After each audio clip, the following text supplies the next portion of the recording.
عليكم ورحمة الله. ازيكم حبايبي؟ عاملين ايه؟ النهاردة في وصفة جديدة من قناتي لمة العيلة مع ريمو. بس قبل ما نشوف الوصفة ايه، يا ريت تدعموا قناتي لمة العيلة مع ريمو باللايك والشير والسبسكرايب وتفعلوا زر الجرس عشان يوصل لكم كل الفيديوهات الجديدة اللي بنزلها. النهاردة زي ما عودتكم طبعا ان احنا بنعمل كل حاجة في البيت.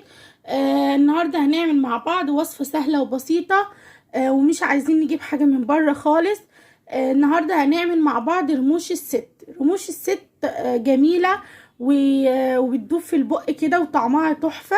النهاردة ان شاء الله هنعملها بطريقة سهلة وبسيطة، والمكونات بتبقى ان شاء الله متوفرة عندك في البيت، يعني مش هتعوزي تجيبي حاجة من بره.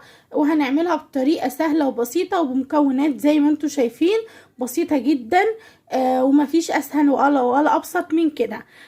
دولت نص كوباية دقيق سومولينا، اللي هو دقيق السمين اللي هو بتاع البسبوسة، بيتباع سايب عند بتوع ملتزمات الحلويات. نص كوباية سكر، لو مش ابيض كده يبقى الاستبدال بتاعه نص كوباية سكر بودرة. نص كوباية زبدة، ممكن زبدة ممكن سمنة بس ما ينفعش زيت. دول كوبايتين بنفس معيار المج ده دقيق، وعليهم معلقة صغيرة ممسوحة بيكنج باودر، كيس فانيليا.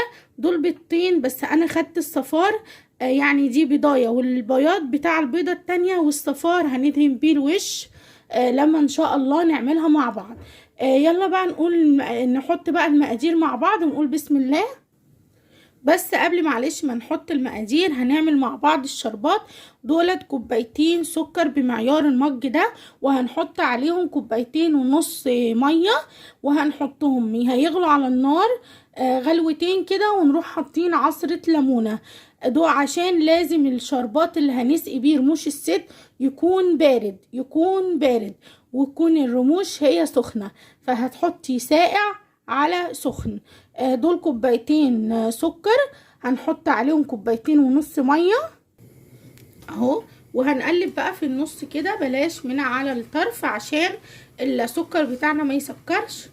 هنقلب كده في النص بالطريقه دي، ولازم زي ما قلتلكوا الشربات بتاعنا يبقى بارد والرموش تبقى سخنه. فهنقلب كده بالطريقه دي، وهنحطه بقى. هو كده خلاص السكر بتاعنا داب، هنحطه بقى على النار، واول ما ياخد غلوتين هننزل بنص ليمونه، ولما ياخد غلوه شويه كده هنروح نازلين بكيس فانيليا، ويبقى خلاص كده الشربات بتاعنا اتعمل. ونسيبه بقى يبرد عشان نستخدمه في الوصفه بتاعتنا النهارده. خلاص كده والسكر بتاعنا داب، هحطه بقى على النار، ويلا بقى نعمل مع بعض كده. بقى نزلت الزبدة، هنزل بقى السكر، وهنعمل بالمضرب اليدوي دوت، مش هنعمل بالمضرب اللي هو الكهرباء. هنقلب بقى كده لحد ما السكر يخش في قلب الزبدة بالطريقة دي، عشان اللي ما عندهوش مضرب الوصفة دي عادي ما بتتضربش بالمضرب الكهرباء. هقلبهم بقى كده مع بعض. خلاص كده انا دخلت الزبدة مع السكر، هنزل بقى بالبيض بتاعي بالطريقة دي، وهننزل بالفانيليا كده بالشكل ده، وهقلب بردك اهو كده. الطريقة دي بقى سهلة قوي قوي قوي وبسيطة، وزي ما قلتلكوا الحاجة متوفرة عندنا في البيت، يعني مش مكلفة ولا حاجة، وطريقة سهلة وجميلة، وهتقومي ان شاء الله تعمليها حاجة حلوة كده وبسيطة وبمقادير مفيش ابسط من كده ولا اسهل من كده، وعمايل ايدك نظافتك انتي اهو. هنروح بقى حاطين هنا البيكنج باودر، هقلبه مع الدقيق بتاعنا، واحط ذرة ملح كده، وهقلبه بردك. وهننزل الاول بالدقيق السميد بالشكل ده، وهقلبه، وبعد كده هنروح نازلين بالدقيق بتاعنا. هتبقى عجينة بحيث ان احنا نقدر نشكلها، مش هتبقى حاجة سايلة، لا هتبقى عجينة نقدر نشكلها. هننزل بقى بالدقيق بتاعنا بسم الله كده. وزي ما قلت لكم انا عايزاها عجينة، مش عايزاها يعني حاجة سايلة، لا هتبقى عجينة عشان نقدر نشكلها. هي كده ممكن على فكرة تاخد معانا دقيق تاني اهو، بتبقى قريبة شوية، بس هي كده هتعوز معانا دقيق تاني. احط لها دقيق واقول لكم خدت قد ايه. خلاص كده بقى انا لميت العجينة كلها مع بعض. هي خدت مني 3 معالق كبار دقيق، يعني معيار نص مج تاني، يبقى هنا هيبقى 2.5 كوب دقيق، مش 2 بس. هنا طبعا انا دهنت الصينية بتاعتي دهنة خفيفة قوي، لان الرموش بتاعتنا فيها زبدة. وطبعا سايبه الشربات، هو الشربات بيقعد بالظبط ربع ساعة مش اكتر من كده، ولازم بيبقى خفيف مش تقيل. انا حطيت له الليمون، وطبعا هو لسه على النار، وقبل ما اطفي خلاص ب5 دقايق اروح حاطه الفانيليا بتاعتي. ونقول بقى يلا بسم الله. هنشكلها كده زي الصباع كده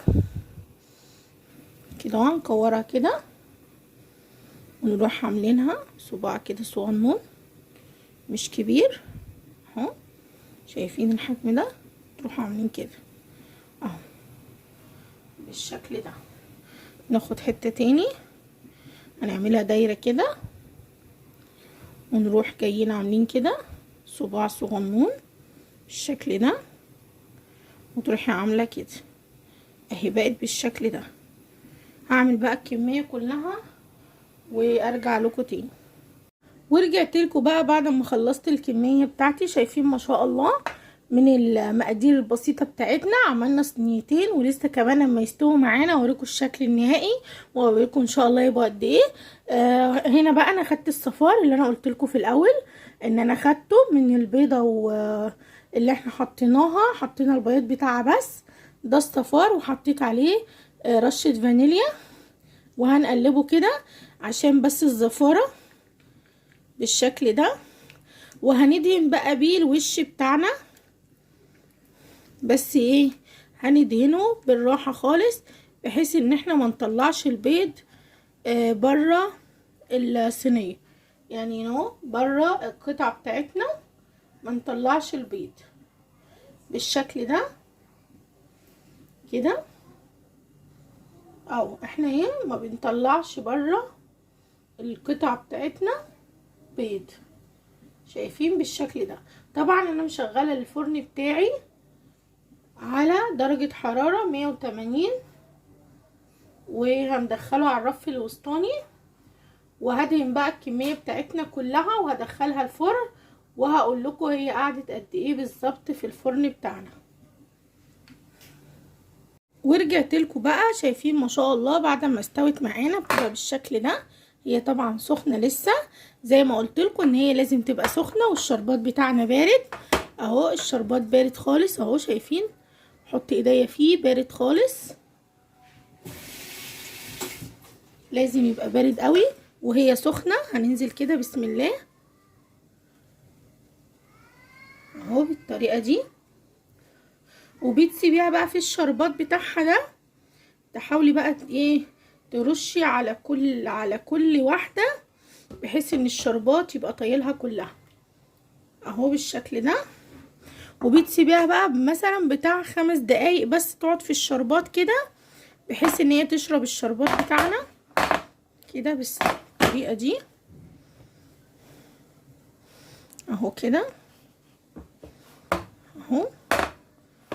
وممكن نقلبها، هنقلبها بقى بالشكل ده كده اهو، بحيث ان هي ايه يبقى بردك الشربات بتاعنا ايه شربتها من على الوش كمان. شايفين بقى بتطلع بكل سهولة ازاي، مش لازقة ولا اي حاجة.